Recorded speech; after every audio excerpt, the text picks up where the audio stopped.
that the carbs on the package are wrong. They're usually within 10% supposedly.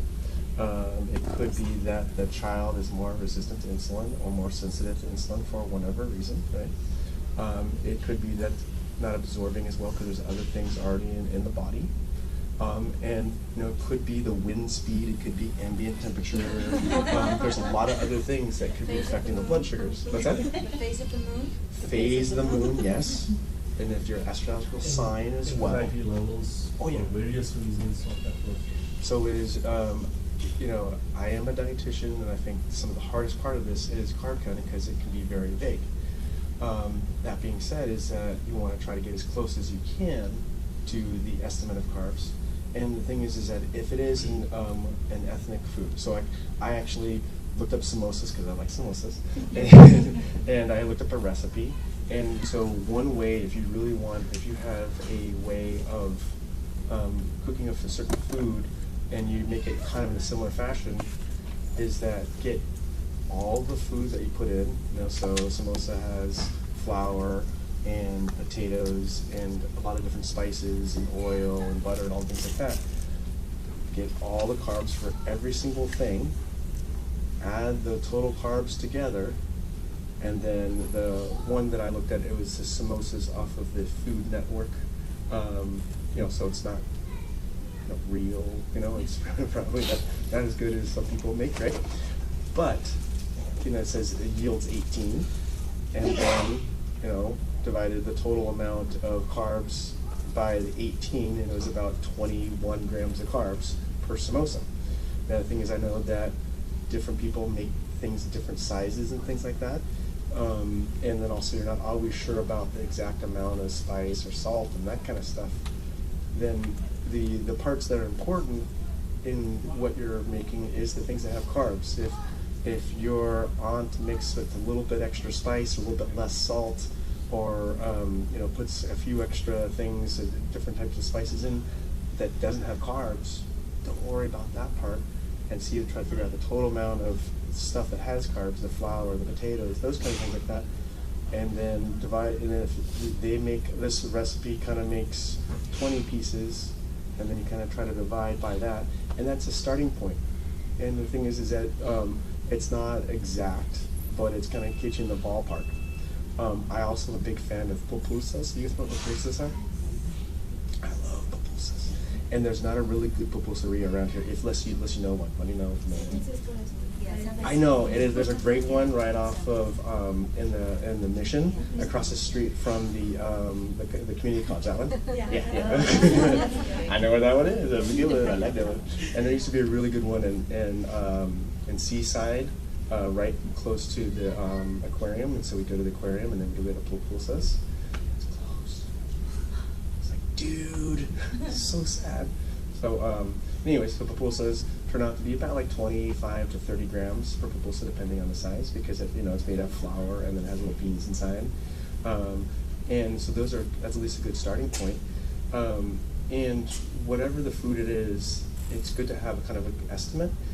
And one thing that I also like to bring up is that there was a study done in Italy, which one of our colleagues, Bruce Buckingham, showed me about, which I really liked, because there's a study where they had a precise dose of carbohydrates that was measured by dietitians and also like that, and then they had somebody give the insulin ahead of the meal, and then another subset of people give the insulin at the time of the meal, and another subset of people give the insulin after the meal, and then they looked at the results of how their glucose levels resulted. And then they also did another part where they had the people give the full amount of carbohydrates for the insulin at the time of the start of the meal, and then they also did 30% less of the insulin needed for the carbohydrates, but ahead of the meal. And so what do you think the results are of that particular study? This is a small study, there's only like 20 people or something like that, but it was kind of enlightening, I thought. Before the meal made a bigger difference, and actually the people that underdosed before had better overall, glucose control, if you try not to use good or bad, right? But their blood sugars were more stabilized and not as much of a spike. And so if you have no clue of the carbs in the food you're about to eat, dose ahead of time, at least to give yourself a good running start. And so that, that might actually help out a little bit. And then the other piece that I encourage people to do is that if you have no idea of the carbs, your best guess, right? And then check a blood sugar 2 or 3 hours later, or follow the sensor, and then see if you need to do an adjustment on that. And then even if you knew the carbohydrates exactly right, you would still might want to do that anyway, right? And even with some of the precisely measured foods, we had a thing where there was a person in a study that kept going high after every time they went to Noah's Bagels. And they went to specific Noah's Bagels, and then, the Noah bagel had like 90 grams of carbs for a 6-ounce bagel, right? And they were given the insulin dose appropriately, and they were looking at the website, and then finally we said, like, why don't you bring one of those Noahs in? And the problem is that it was listed correctly on the Noah's website, but the guy or woman who was making the bagels was a little overzealous with the size of the bagel. So it wasn't a 6-ounce bagel as listed on the website. It was like an 8 or 9 ounce bagel. So the size was a little bit bigger. And so even though we're giving the right dose of insulin based upon the website, that particular cook was making them a little bigger. And so just to throw a little bit more fun into the whole mix of carb counting, right? So you think you have it just right, it cannot always work perfect. Yes? Question. So, just because I feel like it's helpful sometimes for me to kind of know general carb amounts for certain foods. How accurate generally do you feel like MyFitnessPal, those types of apps are for counting, not calorie, but carb counting? Especially for Asian food, because I noticed they have quite a good range of Asian food. Yeah, and yes, and so the thing is that, and also the people who are probably putting that information in might not be Asian. And might not be as familiar with that particular type of food. I think all of the websites and all of the apps can really vary. So one of the things I was looking at when I was looking into my samosa thing is that it required, one of the ingredients was fresh ginger. And, a tablespoon of fresh ginger, how many carbohydrates do you guys think is in a tablespoon of fresh ginger? 0. Very, very, very little. It's like 1 or 0.9 or something like that, right? And so I was just like, I was trying to be as precise because I know you guys wanted to, I was doing this thing. And the fresh ginger, when I went on the MyFitness app, one of the things it said, 1 tablespoon of ginger, and I think it was off because for that 1 tablespoon of ginger, it said 15 grams of carbs. It's like, dude, not true. So then there's several listings. And so I went to a different listing and did the 1 tablespoon and it was 0.9 grams of carbs. I'm like, because I think you got to have a lot of ginger to get 15 grams. I think there's a lot of fiber in ginger too, so it's like not gonna make it. So however much ginger you put into whatever thing, I wouldn't bother with the amount of carbs, right? There's not enough bang for the buck. When it comes to a lot of any ethnic foods, Asian foods in specific, is that look at the things that have a lot of carbs, whether it be rice, the potatoes, or the flour. Kind of generally try to get an idea of how much is that stuff, and all the spices and the oils and the fats and all that. Like, don't worry about that. Focus on the things that actually have the carbs and kind of get your rough idea of things. And before and after checking can help as well. But getting back to your question about apps is that I haven't found one app that I like the best all the time. Because I don't know if you guys seen Figweed. Figweed is an app on iPhone. So the other fun part I really like about apps is that if you have an iPhone, there's a nice list of apps. And then if you have an Android, there's a different list of apps that are not the same. And some of them, like there's a couple that work on both, like MyFitnessPal works on both. But then there's some that only work on Android, some only work on Apple. And full disclosure, I do have an iPhone, and so that I have more listings of things that are Apple compatible because that's the thing that's in my pocket, right? But I have a dietitian who works in our clinic, has an Android, so I'm like, what about this, what about that, try this, try this. So Figweed is one app that I like if you do not have a measuring cup or anything like that, because what it does is say you want to look up corn, and you say corn on the cob, and then it'll have a picture of a corn on the cob, and then it has a thing that you have a little, like a thing that you go up or down, and you can increase the size of it, and it has the size of a salt shaker and the plate, so it gives you an eyeball kind of estimate. Although, with fig wheat, I've found a couple of times when I've looked at things like, that is so wrong. You know, like, I was looking at popcorn or something like that, and it was like, nah. And I think it's like $2. Did you check? Is it $2? They gone up, yeah. It's been popular. So that is one that I kind of like for like I don't know how many carbs are in watermelon, right? And then like I don't have a measuring cup or a weight scale or like that. So then oh, it looks like that. It's kind of like that. That's a good eyeball thing as well. Yeah, things to add to Jeanine since you're not Well, I was just going to say, way back when I was first taught learning about diabetes, there was a study done where they did the exact counting and dosed on that. And then there was they had another group that guesstimated and dosed on that. And what they figured out they followed these long term for a while, and what they figured out was most important was being consistent. So if they consistently said, you know, this much rice is 15 carbs, and dosed on it as 15 carbs, and if it raised the blood sugar, then they increased the insulin for that. That was more important than being exact for what the number was. The important part was being consistent and then checking the blood sugar 2 or 3 hours afterwards to figure out, did I give the right amount of insulin for what I said that was? And if you didn't, then change it next time that you're going to do it. So that was a little secret I learned. Somebody else was talking, I think Candy was talking about learning to cook with a handful of this and a pinch of that. So I was raised in a family where my grandma was Mexican, and that's how she cooked. And so I make Sonoran-style enchiladas that are like a fried patty. And my grandma gave me the recipe, and it was to watch her cook. And it was a handful of this and a pinch of that, and and so I wanted to figure out for some friends, once I learned diabetes, how to figure out the carbs for that. So I took her recipe and put it into measuring cups so that I could figure it out.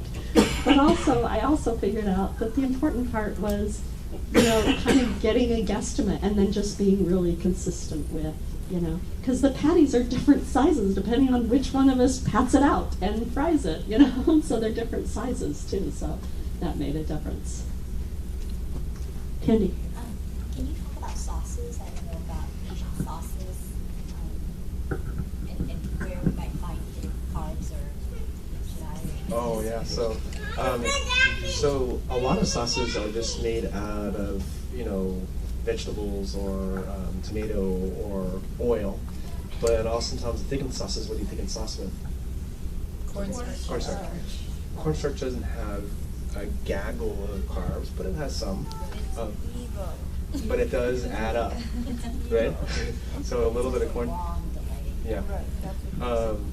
Yeah, because cornstarch was actually used in the Extend bars, uncooked cornstarch, because it gets absorbed so slowly.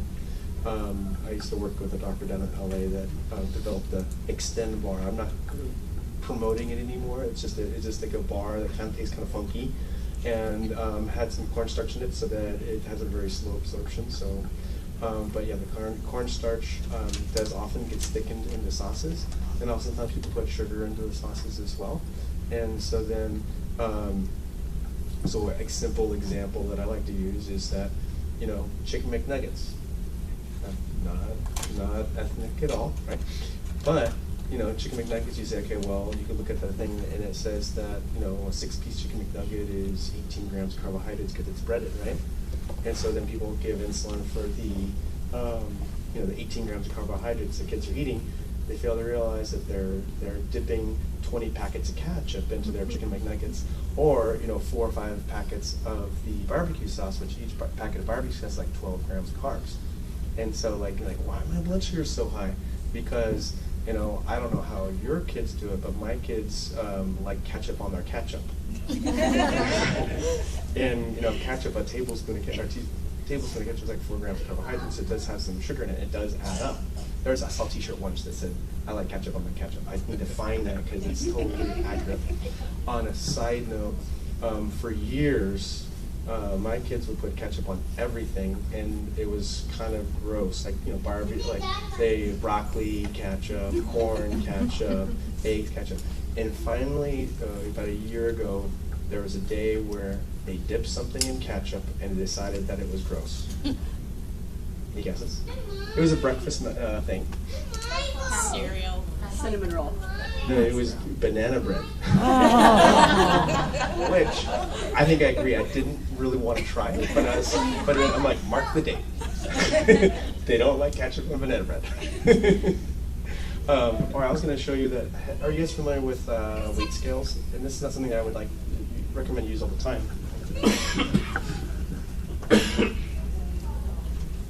This is my own from my own house. Can you guys still hear me? Do I need the microphone? I can hold it for you. Okay. Can you still hear me now?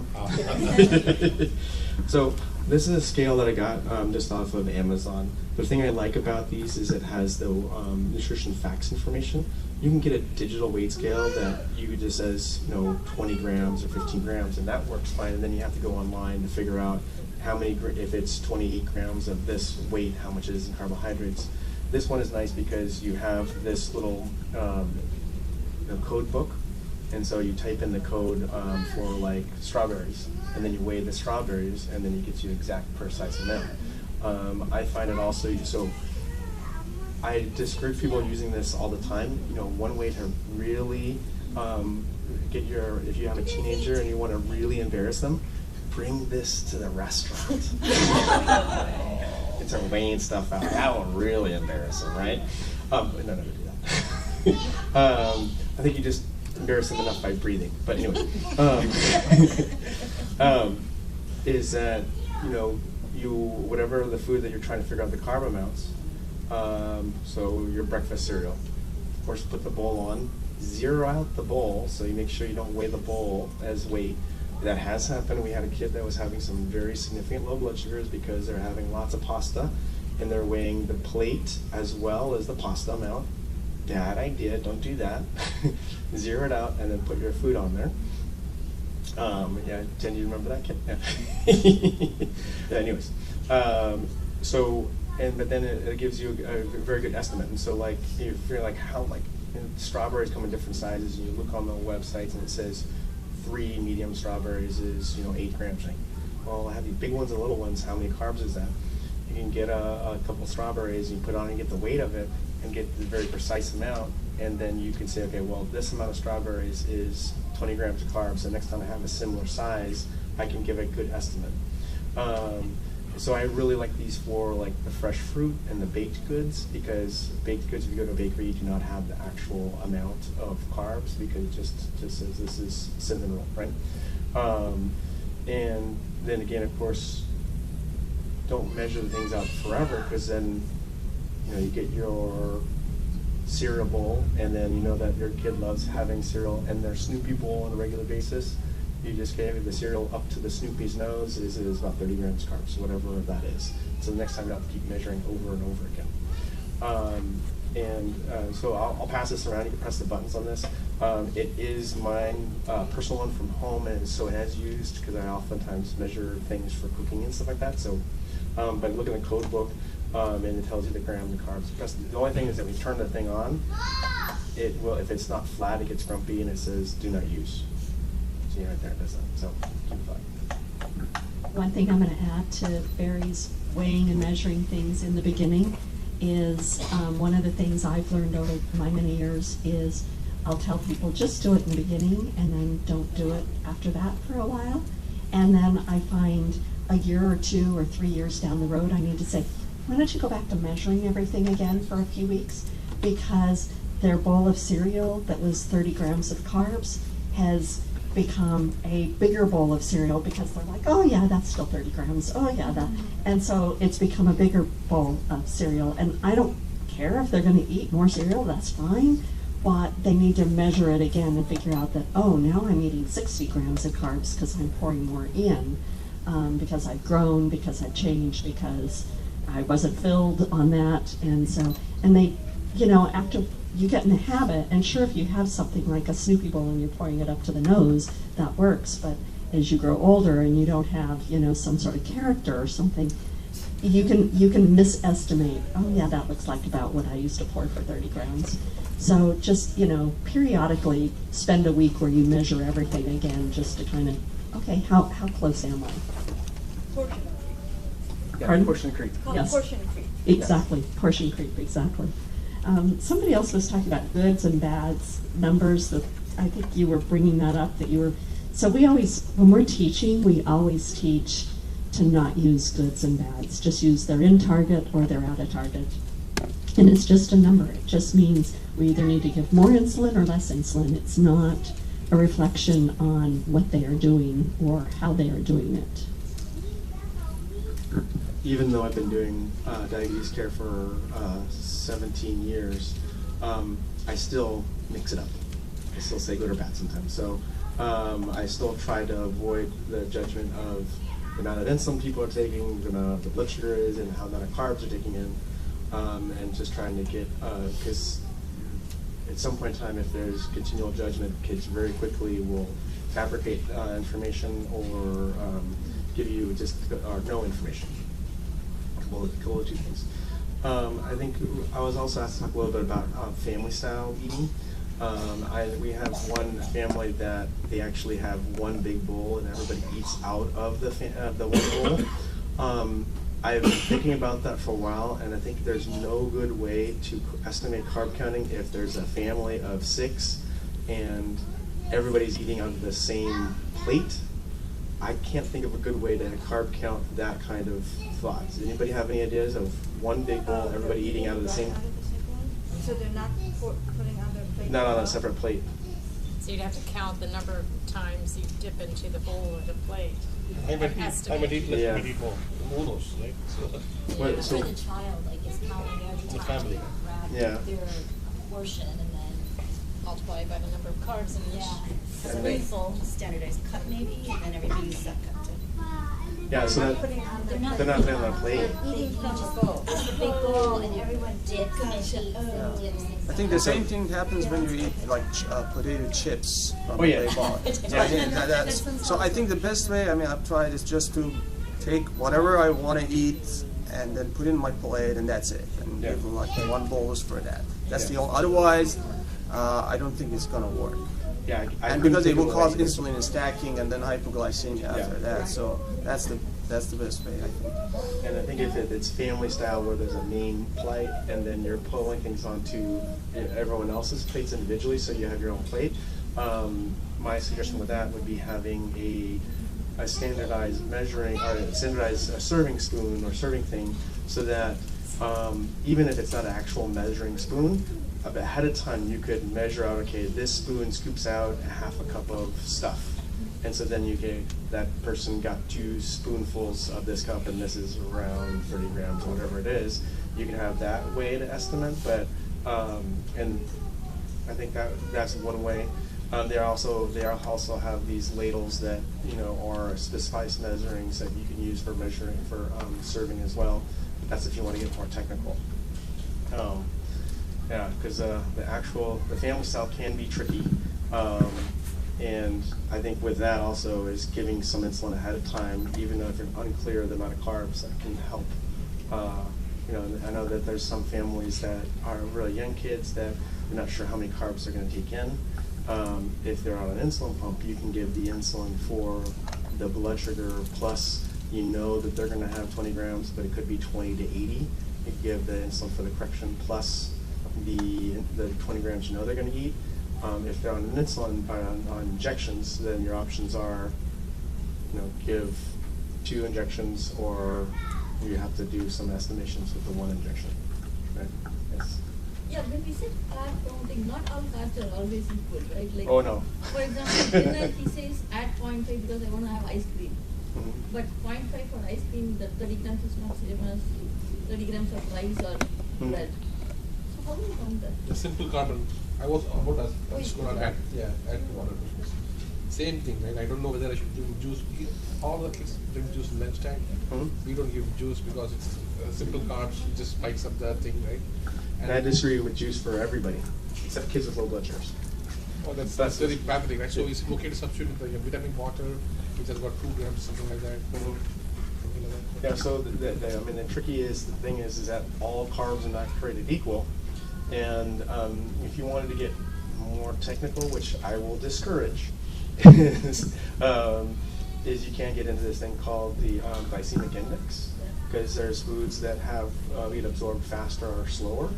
The thing is that you can, and the problem is that if you have ice cream, it gets absorbed a little bit slower because of the fat. There's sugar, and there's a fat that gets absorbed slower. So 15 grams of carbohydrates from an ice cream source is going to work differently than 15 grams from a juice source. That's why we recommend something like juice for lows, because it works so fast, where ice cream for lows, although I like ice cream, doesn't work great for lows. Also, chocolate does not work great for lows, although I like chocolate a lot, right? But the glycemic index also says that, like, okay, this amount of food, this is how quickly it gets absorbed. But then to throw fun into that is that as soon as you add 2 or 3 food items with different glycemic index, you get this glycemic load, which can be different. And so then, so the glycemic index was really built, okay, you eat 1 slice of white bread, and then you wait to see what your glucose level does. And so it gives you, okay, this is how quickly it gets absorbed. You have 1 amount of ice cream, and this is how quickly it gets absorbed, right? And then you have 1 thing of popcorn with the same gram of carbohydrates, and this is how quickly it gets absorbed. Problem is that then when you put the popcorn, ice cream, and cereal all mixed together, who knows how it's going to all get absorbed. But the general concept is that when there's more fat in food, that's going to get absorbed slower. If there's more fiber in food, that's going to get absorbed slower. The less sugar and more complex carbs. So when it's starch, that gets absorbed slower. The question of juice, I understand we have to give it low. Yeah. But I feel very bad not having juice every single time, right? Generally, all the kids like juice. I like juice. You like juice. Everybody likes juice. It's So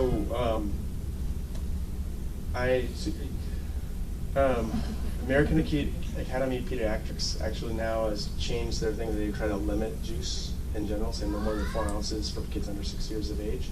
My perspective is that juice is not needed in anybody unless they're treating a low blood sugar and they have type 1 diabetes. The thing is, all kids like juice, and the thing is that juice and sugary beverages in general increase weight gain, increase risk of type 2 diabetes in everybody. And there's a lot of negative things with sugar-containing beverages, not just juice and sodas, all these kind of things like that. And so I don't feel bad not, and there's also a huge amount of people that are having juice at a very young age, and it causes tooth decay. And so we have a lot of our kids that are low socioeconomic status that they're having juice in the bottle and all that kind of stuff like that. They're having all their teeth getting replaced, at a young age because of juice. So I don't feel bad about giving it. And my kids, they have water bottles, they drink water all the time. Every once in a while we go to a party and all the little kids are getting juice boxes and they're like, what's this? But it's something that it's not in the house. It's not something that we have. I think juice is a good treatment for low blood sugars because it works so fast. But in general, I usually discourage juice for everybody. But that's my opinion. I'm a dietitian. It's my opinion too. As a nurse, I raised 4 kids many years ago. They're all grown adults now, and I didn't give juice to my kids because it just seemed like I was giving them candy. So they got juice when they went to birthday parties. They got juice sometimes when we were going out on a picnic and it was easier to throw the boxes of juice in to go do something.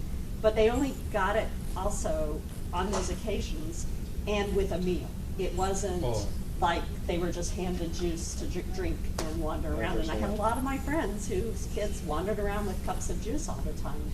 And I just didn't feel that that was a healthy choice to make. So my kids wandered around with water, but they weren't allowed to wander around with juice. And like I said, juice was a treat in our house, just like sodas were a treat in our house. And they only got, when they got a juice or a soda, it was with a meal, you know, so that I felt like it kind of balanced it out a little bit. You know, so I was really weird though, because my kids are all in their 20s, you know, so that was not the norm when I was raising kids. They were handed juice a lot, and that, but I didn't feel like there were the health benefits that people seem to think there is.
For juice. Even people say, well, what about I get a whole bunch of stuff from the farmer's market, I come back with my juicer and I juice all that stuff.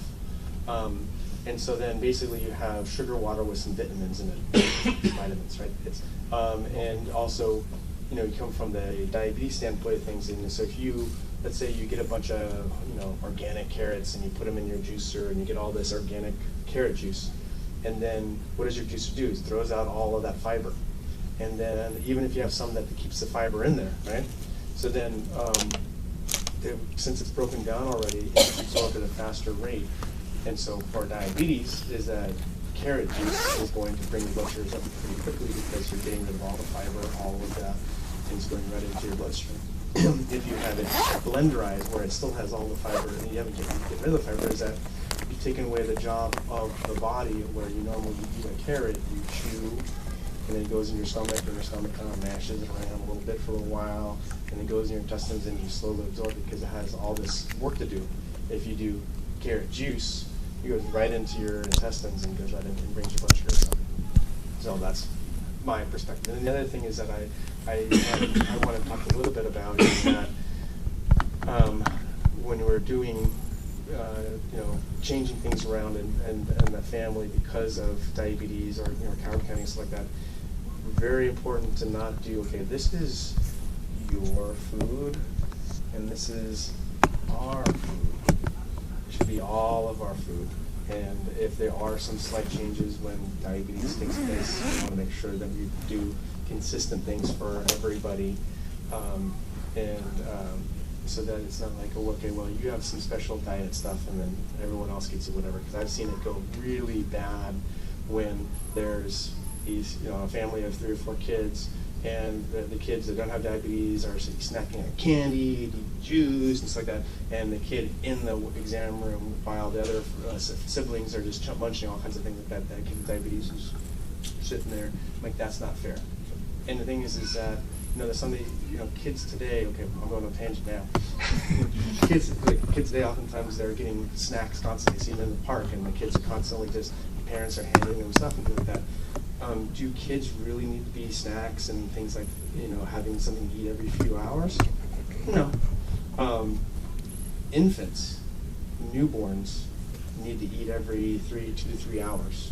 So I think our middle school kids or toddlers can last a couple hours without a snack if their blood sugar's not low, of course, right? I think they can make it. And so it's okay if they go several hours without having a snack. And then people will say they don't eat anything at dinner. Well, because you've been giving them snacks all day long. Yes? And the other thing, when you were talking about our food, your food, I think you could talk a little bit of what might happen when it's the cuisines are very different from home and the school, just kind of culturally sometimes. Like if a child, you pack a nice, delicious hot rotis with samba, and then the kids go to school, they might not be eating what you've packed, and then it might be, the pizza that they're serving. So, kind of talking about sitting with your child, and I guess I should just say it, but like sitting with your child and being honest what actually gets eaten during the daytime, I think is important, and knowing how to count those carbs and use the school, because I think sometimes the families get so good at knowing the ethnic foods at home, and when you go out, it might be ethnic foods within your children. When they go out, or when they have their control, when they're with their friends, they also need to know some of those other foods, because they may not be necessarily eating more cultural foods. Well, and I know my kids traded food all the time. So, they'd come home and there were like this extra stuff in their lunch, leftovers, and I'm like, whose lunch was this? Oh, I traded. So-and-so never had a peanut butter and jelly sandwich before, and I wanted their samosa or their whatever, and so we traded. And, if you have diabetes, the complicating factor is mom already counted up your carbs.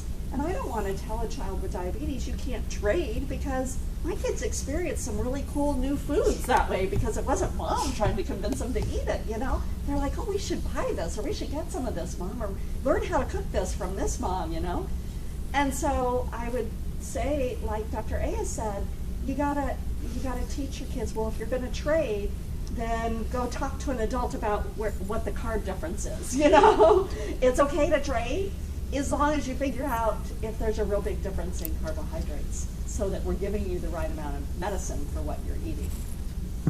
And sometimes kids will want to fit in more if they're bringing in some ethnic foods from home, and then everybody else is at school is eating the pizza and the hot lunch, or eating peanut butter and jelly. They're like, okay, I want peanut butter and jelly. It's like, we don't make peanut butter and jelly here normally. That sometimes is more of a fitting in kind of thing, and that's something that it's good to have some flexibility with that. My wife is Latina, and she always brought little bean burritos to school for lunch, and then she kind of realized in elementary schools that no one else brings little bean burritos to school. And then she wanted peanut butter and jelly, and her mom's like, "What? What's that?" And she didn't. Then she had to borrow a peanut butter and jelly sandwich from a friend, brought it home, like, it looks like this. and then she's like, "Wait, where do I buy this stuff? It's at the store. It's peanut butter. Okay, can I make that cocktail? Okay." And so that's part of having when we have kids going into schools with multiple cultures, it's good to learn the other cultures and kind of try other things like that. And we gotta bend around it when we're doing the diabetes stuff, because we shouldn't. We hope that we want to work the diabetes around kids' lifestyles, not their lifestyle around diabetes. I think another thing, because we're talking about Asian foods here, we talked about a lot of carb counting. But then, for example, Iranians, so they have this famous dish called chelo kebab, and it's basically cooked rice with a kind of large steak. And in my experience, I know we don't usually count proteins, but with that kebab, this large steak, in my experience, I have done some calculation. I just wanted to know your experience about this. I do usually calculate the gram of protein and then just divide it by half and give it like an extended kind of bolus, and that worked for me. I'm just wondering if you had any experience on that. So then that gets into much more complexity when we talk, because carb counting is the biggest bang for the buck, is the most effect on the blood sugars is in getting the total grams of carbohydrates, but we don't focus on protein and fat, but protein and fat can affect blood sugars. And when people are having a large amount of protein, baked steak, that can affect blood sugars. And people who are on an insulin pump, or who are really trying to fine-tune their stuff and seeing that sensor values, you find that giving a little insulin for those high-protein foods can actually keep those blood sugars a little bit more stable. There's different methodology for how to estimate that. I've heard having about half of the total grams of protein and then giving insulin for that. I've also heard for every 100 calories of protein and fat. You give it as 10 grams of carbohydrates. Ends up being about the same thing. I did the math. You're bringing up an important point here. So is there a website that gives you a generic guidance on the glycemic load? Because that's what it ends up being, right? Protein plus carbohydrates. Yes. That's actually the most difficult part of carbohydrate counting. Yes. So Is there there are like a several website websites, for- and for that guidance? a lot of it is through Australia is really big into carb, glycemic load and glycemic index. So a lot of the research and stuff like that from the glycemic load and glycemic indexes come from Australia. The overall consensus is that it's best to count the total grams of carbohydrates because it has the most effect on the blood sugars.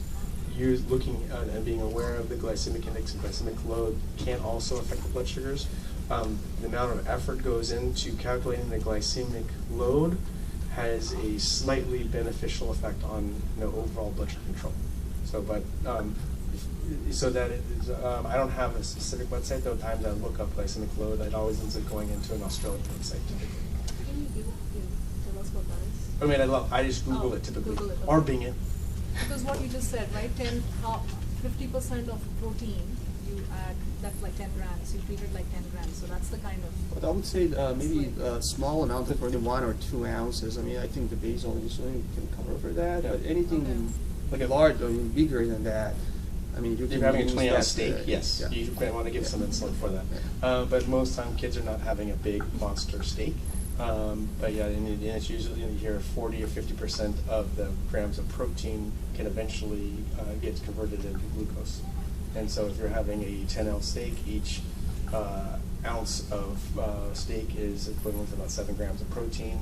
So that's 70 grams, and then you divide by half, or about 40%. So then you're saying it would be 30 grams. You're giving it insulin. You want to extend it over several hours, 4 to 6, or something like that. What's the formula for music? There's multiple formulas. that's So one formula is about 40%, 40 to 50% of the grams of protein, and so if you're eating the 70 grams, about 40% of 10 ounces of so 70 grams of protein, about 40% of that is like 30, 28 or something like that, right? And then you give that as carbs. Okay. So you say 28 of grams of carbs, but then you extend it over an extended period of time, 4 hours or more. That's actually a lot, 40%. Yeah. And for fat, Fat has a little much less. But do you have a particular way of doing the goals? So the only way I'm aware of including the fat Yeah. is that you look at the calories coming from fat and protein, and for every 100 calories of fat and protein, you add it in as 10 grams of carbs. For every, I'm sorry, So for every 100 calories of Okay, fat, 10 grams of you add it as 10 grams of carbohydrates. Okay. And that kind of ends up being close to the similar Wow. 40% or so. So there's a lot of math involved. If you So like when to do that. somebody uses the pump, can these things be put under the pump? No. Because like, right now my sons after school, those folks will call me with the blood glucose number and say, hey, this is the card.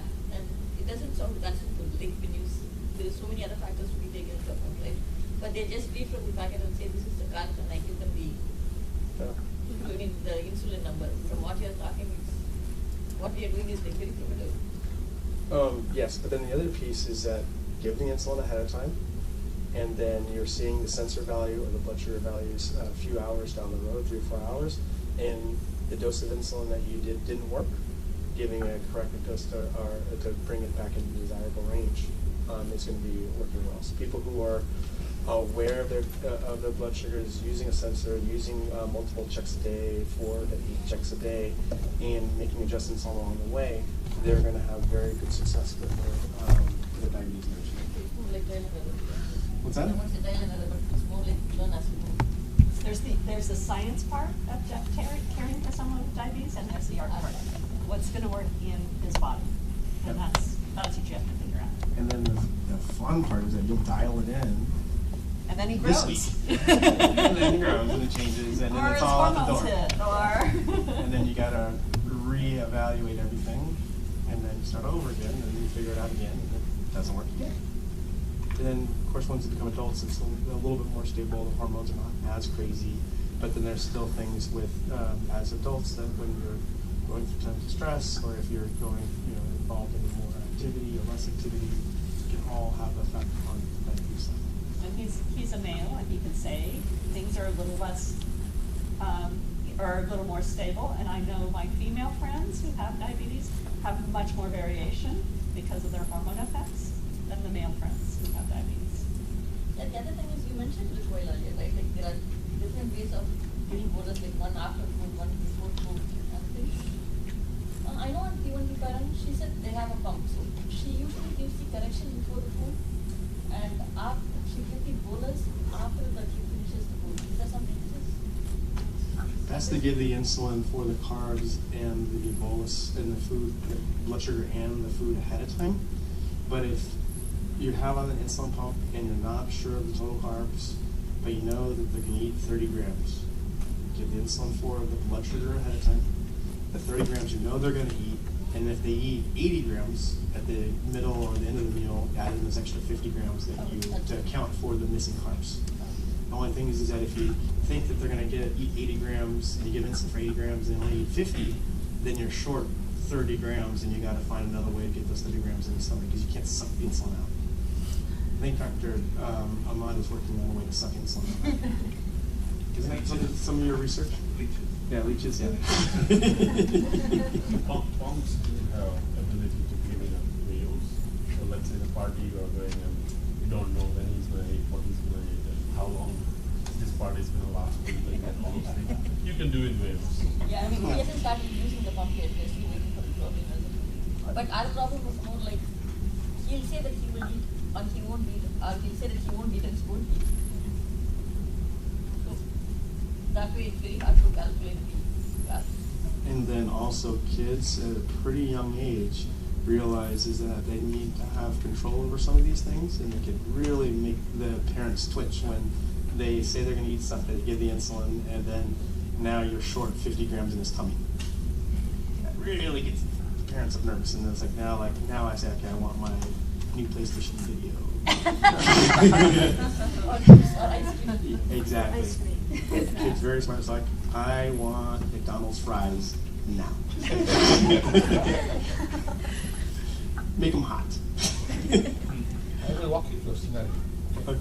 Last week, my son blood glucose was 78. Okay, it was before lunch. Okay, so the estimated cost was around 30. We had to give 0.5 units. So we were scared to give blood for 78. We were showing down arrow the CTMs. Okay, so we did not give it. We gave the food, okay, short of blood, 80 or something like that. And then we thought, okay, we'll give a lunch correction or something like that. After he came home from school, we gave a correction 2.5. Then it started going down very fast. It was, so we don't know whether we are doing the right thing or not. So help me clear, how would I have done that differently? I'm going to put the question back on you. Hindsight is 2020. What would you have done if you can go back in time and tell yourself, do this at that very first dose? So because it was 78 down here, right? I didn't want to give any incident at all. Because I was scared that it would go low. Okay? But after he ate the food of 30, estimated that 30 to 30 grams of carbs, short of wave past 280 or something like that. So then I went, okay, that's a correction. This is my chart. Okay, this is the range. In this range, I will give 2.5 units. And then again 2.5 units of Novola. In another 40 minutes, it started coming down. So I don't know what I would have done. I don't know. That's why I'm asking this question. So then I'm going to ask the people here, what would you guys do? Because I have a suggestion, but I want to see what everyone else thinks. I would pre-dose, but I would subtract the half the unit, right, because it's less than certain. So I would still pre-dose, but I would. For you? But just at the beginning, and I would increase the dose, but not give it after. So you're getting into quarter dose, quarter unit, which you can do. It's tricky, but you guess at it, right? Yeah, we would dose just for the 30 grams he ate, not the correction, like 50 grams. His blood sugar was 78, so it didn't need to be corrected.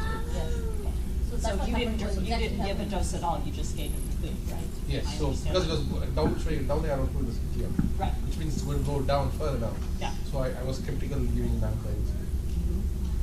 And stop overreacting. That's first thing.